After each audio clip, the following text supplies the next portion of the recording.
নামাজে যাওয়ার সময় বাসা থেকে বের হচ্ছেন, আল্লাহর রাসূল শিখিয়েছেন আপনাকে বলতে হবে বিসমিল্লাহ, বিসমিল্লাহি তাওয়াক্কালতু আলাল্লাহ ওয়ালা হাওলা ওয়ালা কুওয়াতা ইল্লা বিল্লাহ। বের হলেন, আপনার সাথে একজন ফেরেশতা থাকবেন ইনশাআল্লাহ, শয়তান দূরে চলে যাবে ইনশাআল্লাহ। মসজিদে যাচ্ছেন, যাওয়ার সময় চুপচাপ থাকবেন না, দোয়া পড়বেন, জিকির করবেন। একটা দোয়া আছে, এটাও পড়তে পারেন, আল্লাহ নবী পড়তেন।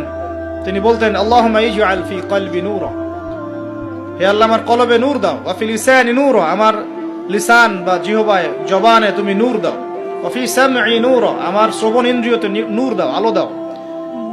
ঠিক আছে, ওয়া ফি বাসরি নূরা, আমার দৃষ্টি শক্তির মধ্যে নূর বা আলো দাও, ওয়া আন ইয়ামিনি নূরান, আমার ডান দিকে আলো দাও, ওয়া আন শিমালি নূরান, আমার বাম দিকে আলো দাও। হ্যাঁ, ওয়া মিন খালফি নূরান ওয়া মিন তাহতি নূরা, আমার উপরে নিচে তুমি নূর দাও। আল্লাহুম্মা ইজআল ফি নাফসি নূরা, আল্লাহ আমার নফসের মধ্যেই তুমি নূর বা আলো দাও। এরকম দোয়া আছে, আরো অনেক শব্দে আসছে।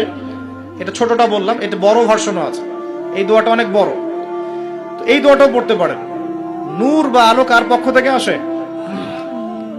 দুনিয়াতে যদি আমরা এই জাহেলি পরিবেশে, অন্ধকারাচ্ছন্ন সমাজে আমরা যদি আলো চাই, আল্লাহর নূর ছাড়া কোনো গতি নাই। আল্লাহ পাক নূর দিলে আপনি আলো পাবেন।